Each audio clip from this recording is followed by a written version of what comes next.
So hello everyone, welcome back to my another mini vlog. তো কেমন আছো সবাই?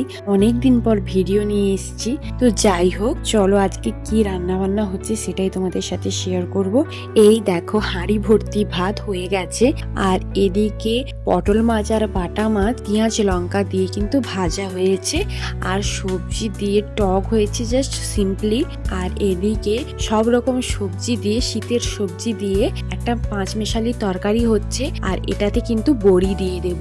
আর শীতকালে কিন্তু এই পাঁচমেশালি সবজি খেতে ভীষণ ভালো লাগে বড়ি দিয়ে। আর এটাকে ভালোভাবে কিন্তু মিশিয়ে নেওয়ার পর রেডি আমার তরকারি। রান্না বান্না সব কমপ্লিট। আর এদিকে দেখো কত বাসনপত্র পড়ে আছে, এগুলোকে ধুয়ে মেজে পরিষ্কার করে রাখতে হবে। রান্না বান্না তো কমপ্লিট হয়ে গেছে, তো চলো এবার উপরে যাই চিকুর কাছে। চিকু কি করছে দেখি। ও মাইয়ে তো ফোন নিয়ে বসে আছে। ওর পাপাকে আমি একটা কাজ দিয়েছিলাম, এটাই করছে। দুদিন ধরে আমি ভিডিও দিচ্ছিলাম না, কারণ চিকু আর আমি দুজনেই অসুস্থ ছিলাম। ভীষণ পরিমাণে ঠান্ডা লেগে গেছিল, এই সময়টা তো হচ্ছে সবার। তো যাই হোক, আজকের ভিডিওটা এইটুকুই। দেখাচ্ছে অন্য ভিডিওতে। ভালো লাগলে লাইক করে দিও, কমেন্ট করে দিও। বা